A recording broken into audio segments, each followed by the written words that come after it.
wanted to take some time to introduce the next panel. As we know, strong partnerships are a key theme throughout the day today and what we've been hearing from everybody. Similarly, leveraging both public and private funding is necessary. In this next panel, regional and neighborhood-based practitioners with expertise in braiding private and public funding will share their best practices and lessons learned from navigating these partnerships to support Cradle-to-Career strategies. At this time, I'd like to introduce our panel moderator, Richard Raya, Chief Strategy Officer at the Mission Economic Development Agency from San Francisco, California. So before taking on this role, Richard was the director of the Mission Promise neighborhood. For 4 years, Richard worked with community partners to improve educational results for San Francisco's children and helped families with their income, housing, and health needs. He is also a member of the Executive Committee for End Poverty in California. Prior to this, Richard was an Oakland City Council member, Director of Public Administration for the Alameda County Public Health Department, and has a BA and Master's in Public Policy from UC Berkeley. Please join me in welcoming Richard and the panelists to the stage.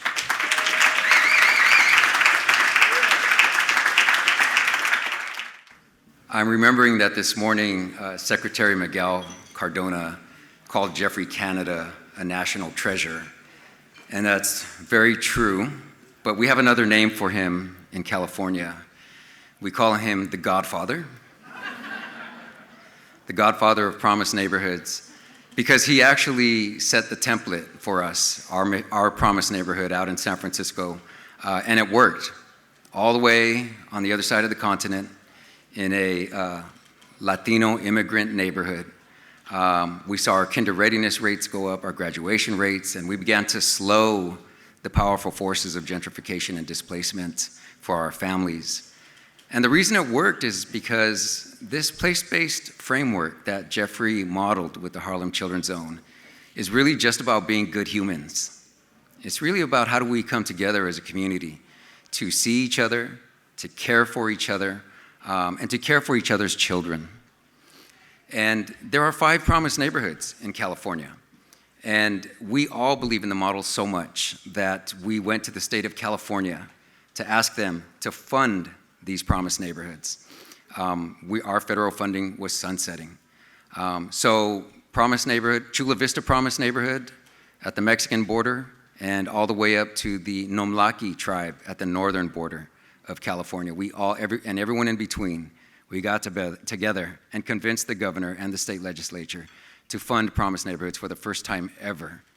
So we're really excited about that. But the work is not done.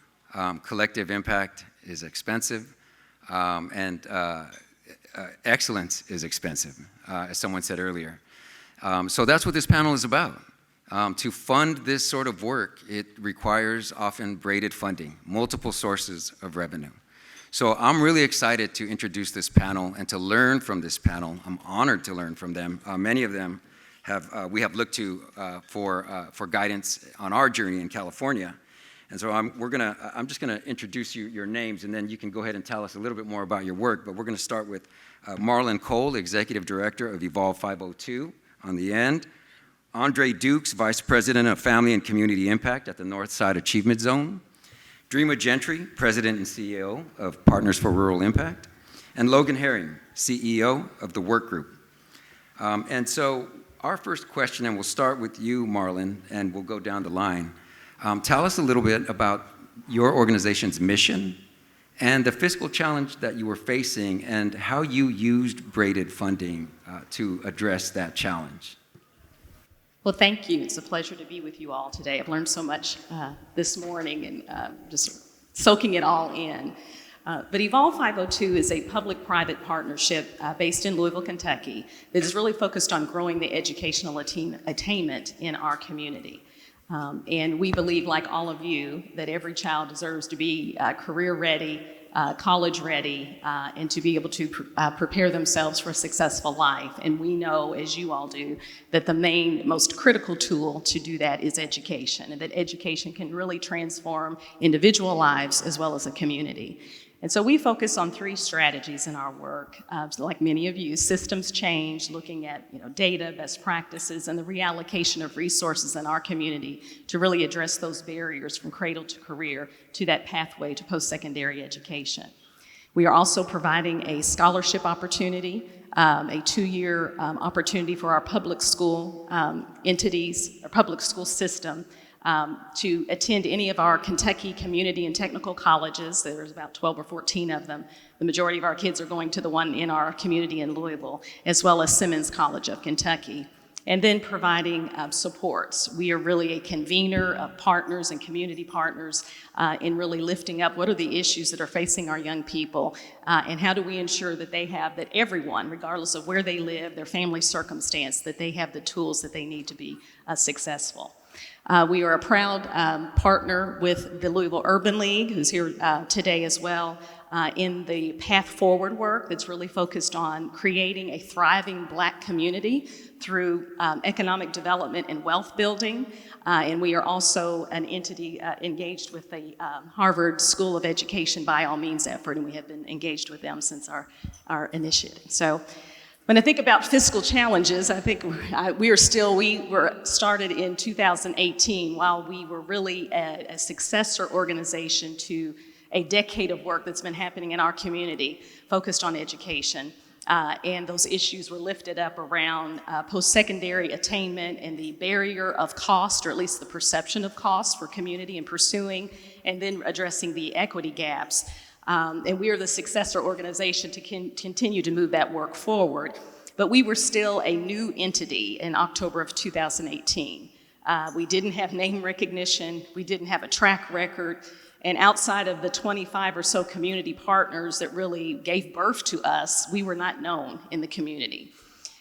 In a normal, I think, fundraising practice, those of you who are the fundraising professionals, when you're doing a campaign, you typically set the goal, you get a campaign committee together, you stay in a silent phase, you wait until you get over half of your money raised before you go public, and then you launch your program. Well, we didn't have the luxury of that. We had to move quickly. We had to show a proof of concept. And so what we did, we put a stake in the ground in August of 2020, like all of you doing work during the pandemic, and said, okay, we've got enough raised now to make that promise to that first class, and so we're gonna make the promise. And then we're gonna go public about this. While we still say we're in a secret phase of the fundraising campaign, we have been very public about that. And that really helped lift, and I think it really showed people in the community that had been hearing about this work for over 2 years that they're serious about this and they're gonna move forward. We had the wonderful opportunity to have a matching grant at that time from one of our local foundations.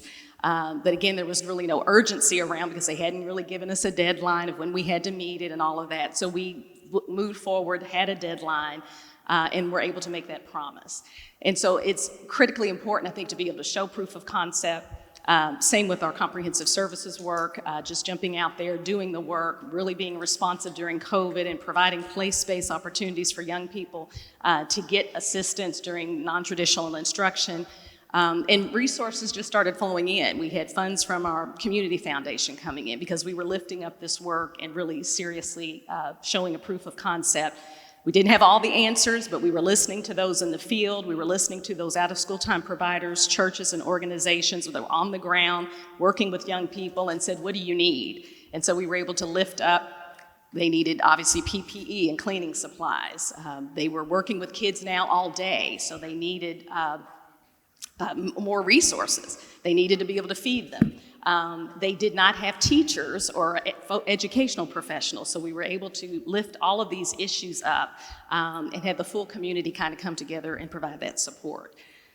So I think that was critical, and we continue to move forward in all of that work. But it was really like we had to get started, had to show a proof of concept. Now we have a first class of scholars that will be starting their second year this fall. And so again, being able to tell those stories through our young people will be very helpful in moving the work forward. Thank you, Marland. Andre. Good afternoon, everyone. So the Northside Achievement Zone is working to end multi-generational poverty in North Minneapolis using whole family supports and education as the two levers. We are a backbone organization for a collective impact movement. We have 35 organizations, over 35 organizations that we are working with that represent housing, career and finance, health, as well as early childhood centers and K through 12 schools. And so we use, coaches, family coaches, to work with families to develop what we call achievement plans, and ultimately those plans help them to achieve goals in all of the respective areas I just mentioned. But, we believe that, and our theory of change is that if we can help families to achieve enough of the goals in those areas around housing, career and finance, and education, then we can stabilize families in the community and help lift them out of poverty using a two-generation approach where we're focusing not only on the needs of scholars, and we believe that all children are scholars, but then also on the needs of the parents as well. And so that's a little bit about how we operate. I will say that in terms of a fiscal challenge that we had when we first received $28 million from the Department of Education, and Jim Shelton came out to make the announcement. We were all really excited to receive this funding and this support. But we were $1 million organization who grew to a $6 million organization overnight. And as you can imagine, there are many growing pains that come with that kind of a challenge, right? One of them was that we weren't able to cultivate enough funders to sustain $6 million a year. So as we are focusing on, increasing our staffing, really building an infrastructure, we also had to think about how are we going to fund all this? And so we really leaned on our board to really help us to fundraise, and in 2015 started a capital campaign of $35 million that allowed us to attract some additional funders. Two of the funders that stepped up initially were corporate foundations, Target Corporation and General Mills. Both supported us with $3 million. And so that allowed us to now begin to fund some of the projects that we were doing in the schools, for instance, out of school time as well. But in addition to that, we received a gift from the Ballmer Group as well of $10 million, and that allowed us to offer scholarships to many of the scholars. So we have about capacity for about 5,000 slots in our early childhood programs in North Minneapolis. However, we're only scratching the surface in terms of creating access to those slots. Many of the families can't afford to send their children to quality 4-star rated programs.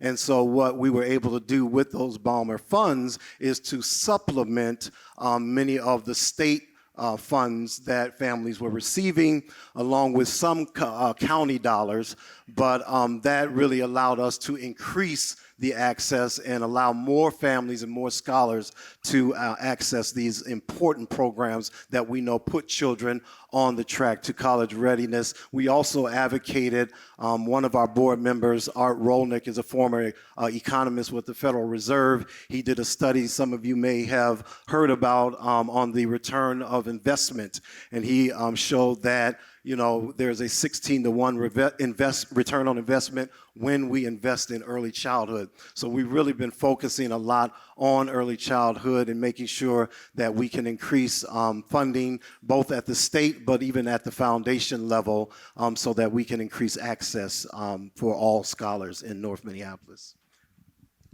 Thank you, Andre. And I just want to say that out in California, we have definitely used your return on investment documents and materials to help make our case out west. Yeah. So thank you for that. Dreama. Sure, thank you. And I think is this on? No. Trey? All right, that worked. It was great sitting here with Andre because we started the Promised Neighborhood journey together. And it's to being able to see each other and to still realize this is a movement we've all been continuing. And so this morning, Jeff talked about this movement to get 1 million young people onto this path of economic mobility. And Partners for Rural Impact, our contribution is to ensure that rural students are on that path too. And I think it's real important, and when I talk to audiences, I talk about, we are here to ensure the success of rural students, but more than anything, it's the success of all students. And we're in this country that is polarized and is forcing us and encouraging us to be polarized too. So it's great to be here with you all thinking about how do we work together to ensure the success of all students. So when I think about the fiscal our issue, and that is that philanthropy, for the most part, has forgotten about rural America. Philanthropy is not investing in rural kids. It's why programs like Promised Neighborhood are so important to the work we do. So we're an organization serving more than 54,000 young people in Appalachia, and that budget for that work is about $45 million a year. But almost none of that budget is from private dollars and private investment. And so part of our challenge is how do we encourage philanthropy to invest in rural spaces? Because for that 1 million kids to be successful, our rural students must be there too. So we're excited to be in this with you all. Thank you, Dreama, and I'll just add that we were on Capitol Hill day before yesterday, just making the case for more Promised Neighborhood funding in the federal budget. And I just want to thank Dreama for schooling me on the rural issues, which I had a lot to learn being from an urban area. And so it was wonderful to just have us come together and advocate together. So thank you. Logan. Hey, good afternoon, everyone. So my name is Logan Herring. I'm the CEO of the Work Group. The Work Group is a collaboration of 3 tax-exempt businesses. We don't like to call them nonprofits. We call them tax-exempt businesses because we are operating businesses, right? That's right. We are leading a $300 million revitalization of what most people will call the most impoverished neighborhood in Wilmington, Delaware, Riverside. We call it a neighborhood that's rich with opportunity. We are using the Purpose-Built Communities model. Shout out to Carol and her team at Purpose-Built. And so when I say we have 3 organizations, Reach Riverside is the managing partner of those 3 entities. Reach stands for Redevelopment, Education, and Community Health, the 3 pillars in the Purpose-Built model. 600 mixed-income homes we're building. We'll have 141 of those done by the end of this year. The Warehouse, which is the W in the Work Group, is a state-of-the-art teen center that was designed for teens by teens. We are hiring probably up to 200 teens this year, and our co-chair for the board of the Warehouse is a teenager who's going to her sophomore year in college, and we've been working with her since she's 15. And the K, last but not least, is for Kingswood Community Center, which is the oldest of the 3 organizations, founded in 1946, the first interracial community center in the state of Delaware. My work in Riverside started at Kingswood in 2016 when the organization was about to go out of business. In 2016, the organization had $1.3 million in assets. The 3 organizations collectively now have $55 million in assets. Since the end of 2019, we have raised over $84 million and leveraged $130 million in our community towards this $300 million project. So the challenge for us was really building that momentum and rebuilding that trust in the Riverside neighborhood back in 2016. And I recall when I joined, I wanted to go to our largest foundation and get funding, and my board was like, there's no way they're gonna fund this. So I went anyway because I'm stubborn, and they said, there's no way we're funding you because you misused funds about 8 years ago, and there's no way we're touching you. The next year, that foundation, which is the Longwood Foundation of DuPont, Family Foundation funded us for $205,000 for Kingswood. The next year, they funded the warehouse $800,000. The next year, they funded Reach Riverside $500,000, then another $500,000, and just this last year funded $1.6 million to help build a new $42 million Kingswood Community Center we're building next year. So just rebuilding that trust, the brand recognition, because we have 2 brand new organizations, has been the challenge for us.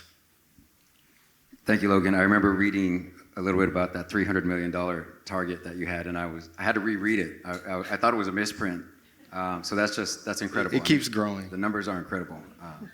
Congratulations. Thank you. I think we do want to open it up to the audience, but before we do that, I just want to throw out a general question. We're hearing a lot of talk about the American Rescue Plan and other federal relief and recovery funds, and I just wanted to throw it out to the group. How are you all approaching that? What role does that play for you? I'll jump in here real quick. We received, first thing this year, $26.4 million in ARPA funding to accelerate and expand our housing. So that's going right into affordable housing, and it will allow us to go from an 8-phase project to a 6-phase project. So we're really excited about that, and we still have some outstanding asks for, we always have outstanding asks, but we have some outstanding asks for more ARPA dollars towards the new Kingswood project, and we also received $10 million this year from congressional directed spending, thanks to our U.S. Senator Chris Coons. So I'll jump in. I think when we started thinking about in Kentucky, we started looking at the ESSER dollars that were coming down for education. And we're in a unique place in Kentucky in that Blue Meridian has invested in our Appalachian-Kentucky partnership, but also in the partnership in Louisville through the Louisville Urban League. So we started sitting together and thinking about how could we go together and ask for funding to support the Cradle-to-Career approach.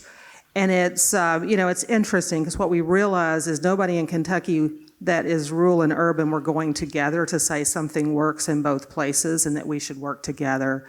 So Sadiqa Reynolds, her team, along with Save the Children, which is a partner in the work in Kentucky and across the nation with us. The 3 of us went together and made a request for $16 million to do learning loss support on that Cradle-to-Career spectrum.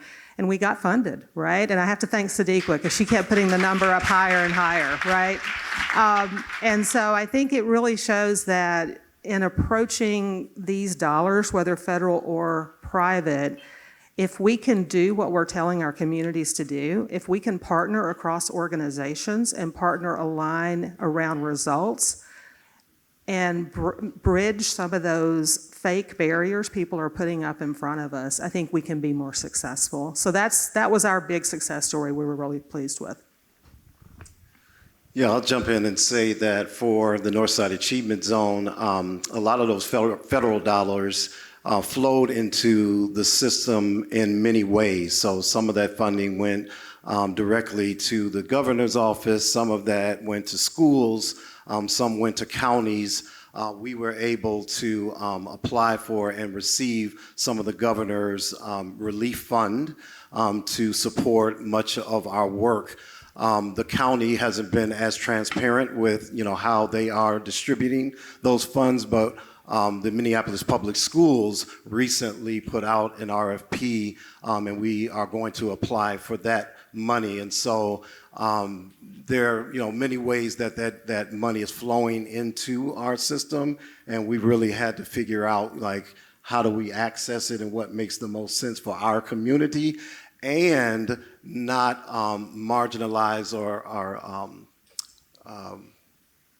go over any other programs that are also doing good work. So I'll say this about how we do fundraising. We always ask funders to fund the collaborative. We never want to be in competition with our partners.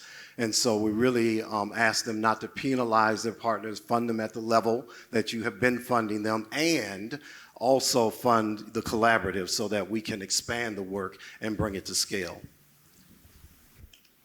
And for us, I guess early on during, again, a non-traditional instruction, because of the work we were doing, we had created a rapid response team that had many of our partners at the table every week for over a year, thinking about what do we do to help support students. And so we learned that there was a grant that maybe was not going to be used from our health department, our Metro Government Health Department, of about $750,000, and we were able to access that to help support that initial effort. Since that time, as we've continued to work with our school district and other partners and lifting up sort of this community learning hub model, we have been able to gain, again, ESSER funds from our public school district to provide that support, not only after school work, doing tutoring, enrichment activities and those kinds of things, but also looking at summer. So we've been able to access about $5 million, close to, and actually this is the last week of our summer program, from our school district and the ESSER funds. And I will just say too, when you're thinking about braiding, and I'm sure your community is much like ours, everyone wants to know what everybody else is doing. So when you go to the city, your city leaders want to know, well, what's the school district doing and what are they investing? And when you go to individual donors, well, is business supporting this? And so we have had to work very hard, and we use that as leverage when we can say to the city, your gift will send a strong message to this community that you care, that you truly care about our youth, and you're going to make the necessary investment that we need to be making into helping them. And then we were able to say, and now, you know, we do have, and we want more, we have a $50 million goal, and we're at about 22.5 million to date for our scholarship program, again, to cover students from the class of 2021 to the class of 2034. But now we can truly say everybody is at the table. We want more business at the table, but we have some significant business folks at the table. We have our foundations at the table. We have our city government at the table.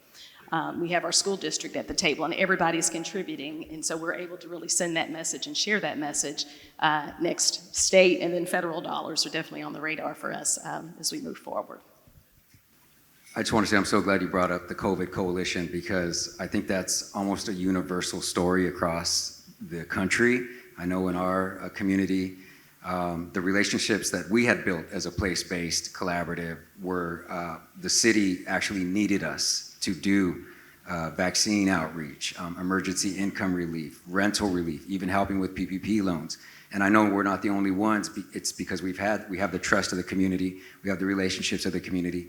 And so that became part of our story, part of our argument for the city and the state to institutionalize this work with an ongoing investment. And so I think that's part of what helped us get into the state budget for the first time ever this year.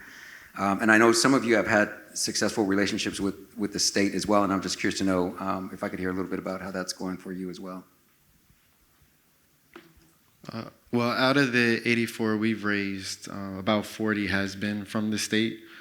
We too have been fortunate to be in the state budget the past few years, not this year, which we're kind of becoming, I would say it's been disadvantageous because we've been so successful fundraising. People think that we don't still need money. So it's like counterproductive to be so successful. But 40 million from the state has been a blessing, 10 million in bond bill money last year.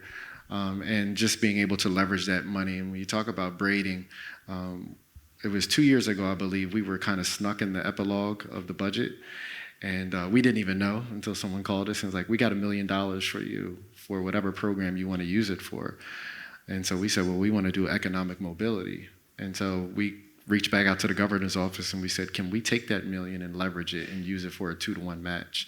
And within 3 months, we leveraged it. We got $1 million from the Kellogg Foundation, $500,000 again from the Longwood Foundation, money from Endo Pharmaceuticals, believe it or not, and we raised $3 million that gave us that 3-year runway to run this economic mobility program. So being able to leverage those state dollars is huge and braid it with other funding.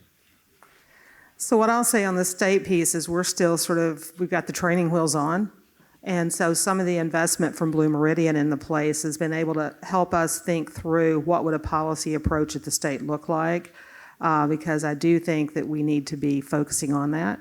And so don't feel bad if you're sitting there thinking, okay, we haven't started this, because there's a lot we haven't started either. So we're right at the beginning of the state piece. Well, I have to say that I'm moving to Brother Logan State because Yes, yes. I'm like, yes. But we have, Sandra Samuels, our CEO, has done a fantastic job of cultivating relationships with legislators at our state. And as a result, we've been able to secure a $1.2 million allotment each year.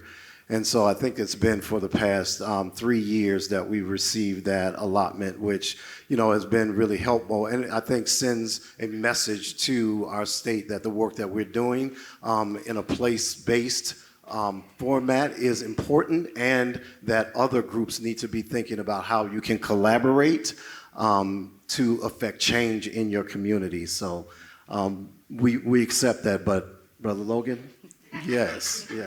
Funny story, Carol, we're still listed in the line item of the state budget whenever they give us money as purpose-built communities. So appreciate the credibility you lent us. And as Dreama shared, we have the training wheels on very much as well at the state level. We've had earlier conversations, I think, with folks when this initiative was starting up. But we would love to see our state have a full-wide state promise. But we felt like we had to, again, show a proof of concept in our city. We couldn't wait for that. But we are starting to have those conversations, getting in front of our Senate and House education committees and that. But I think it also helps us now.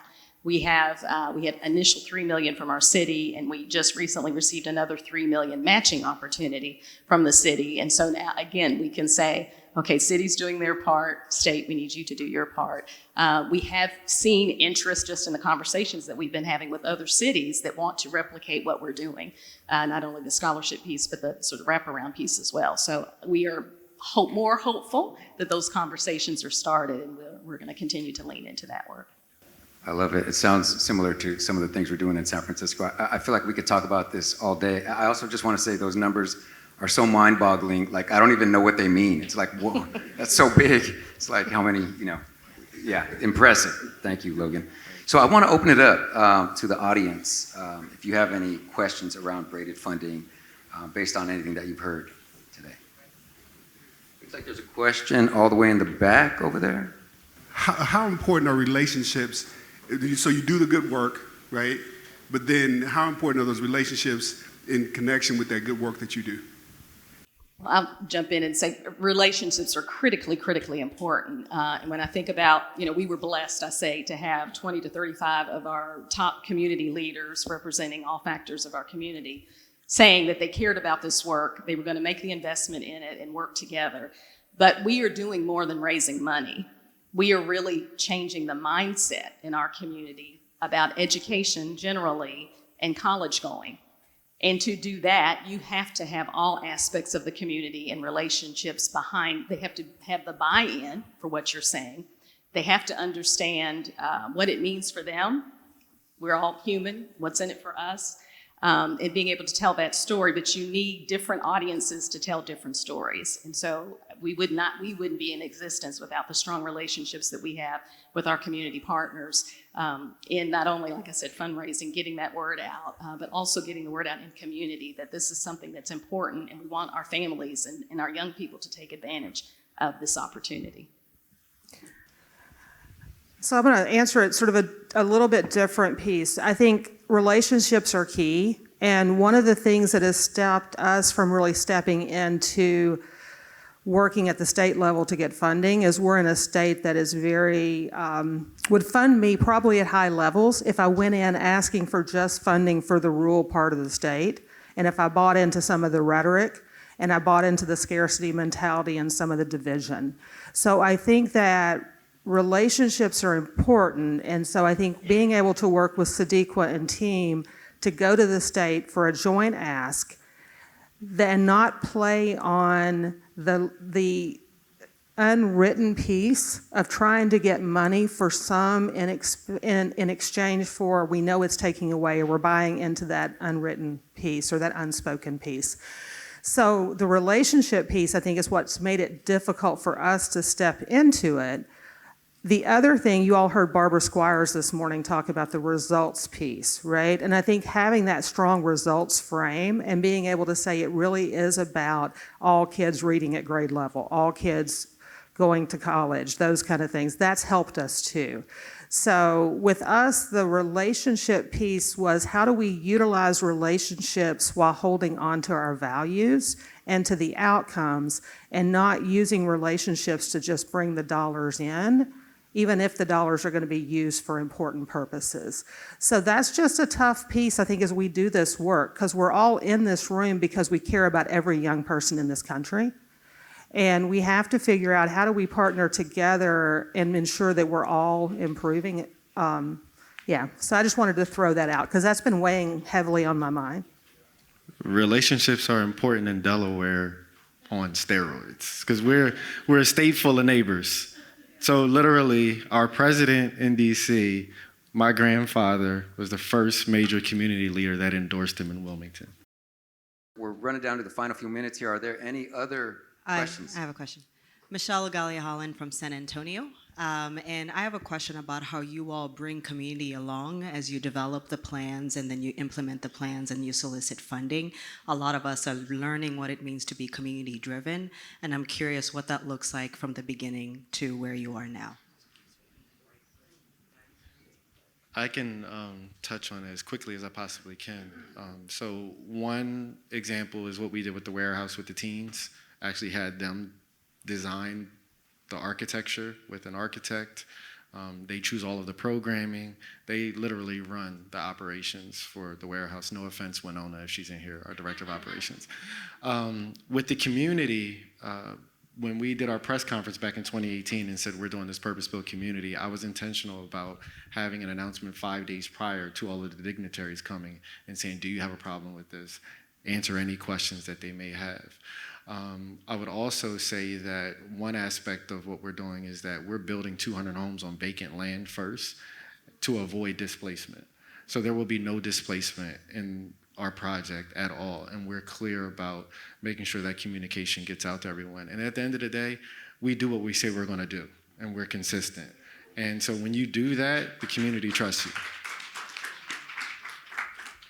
So one aspect of our work is we're doing the work throughout the Appalachian Kentucky region is we hire residents to lead and do the work. And those residents are also the ones that design.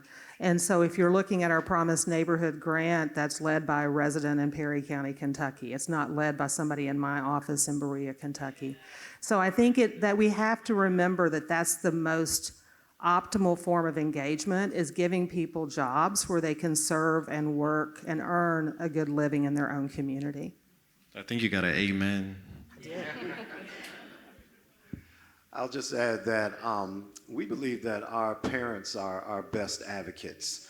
And so we invest a lot of time, resources into cultivating parent leadership, which in turn allows parents to go to the Capitol to testify and to come to site visits. We do site visits a lot, and parents are involved to tell their story about how this work is impacting them.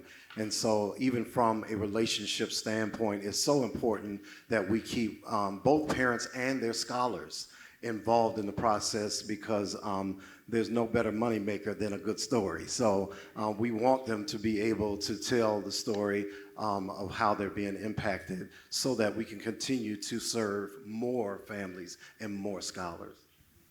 Definitely. The family piece is so critical, and we're trying to listen more. I think we've a lot said this today, that a lot of times we do things assuming that we know all of the answers, even if we're on the ground level in the work. But really listening and understanding what do our families and parents need specifically to help support their kids. How do we help walk all of them through the process of education, in particular applying to college?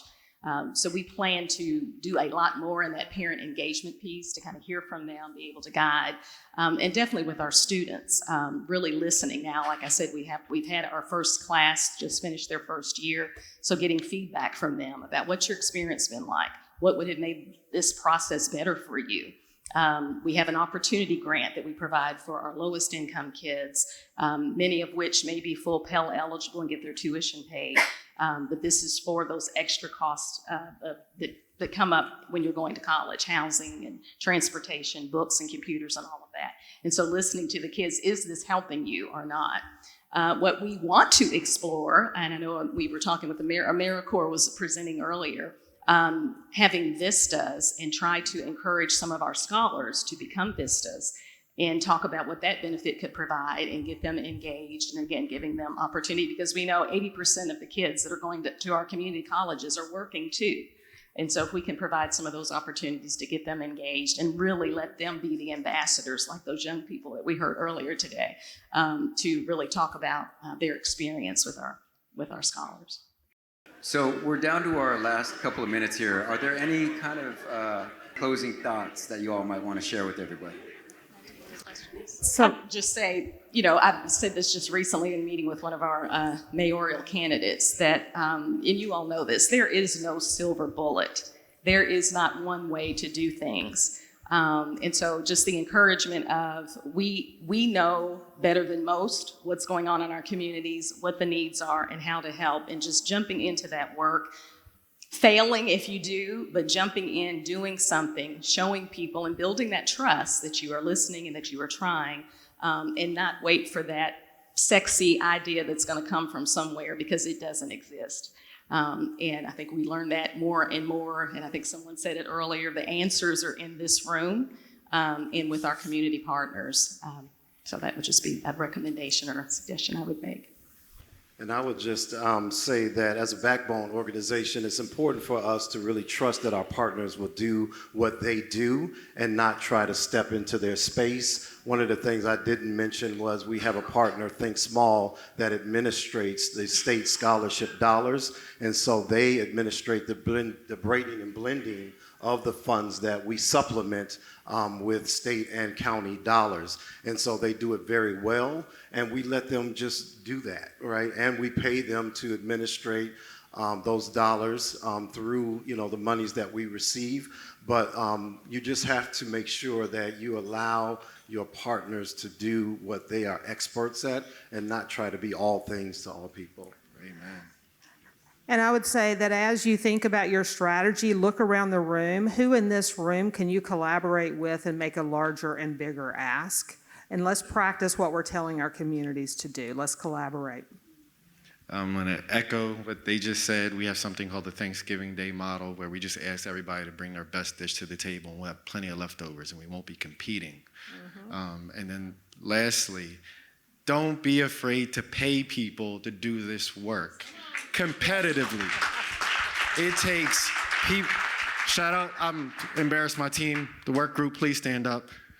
I am merely a spokesperson for this work. This is the team that gets it done, and there's many more back home. I just couldn't bring everybody I wanted to bring. But you have to pay competitively, because people drive this business. It's not widgets, it's not technology, it's the people in this room and all the people back at your offices. So don't be afraid to pay them for the work that they do. I just want to thank you for being an awesome panel. It's an honor to learn from you. Thank you for being a great audience.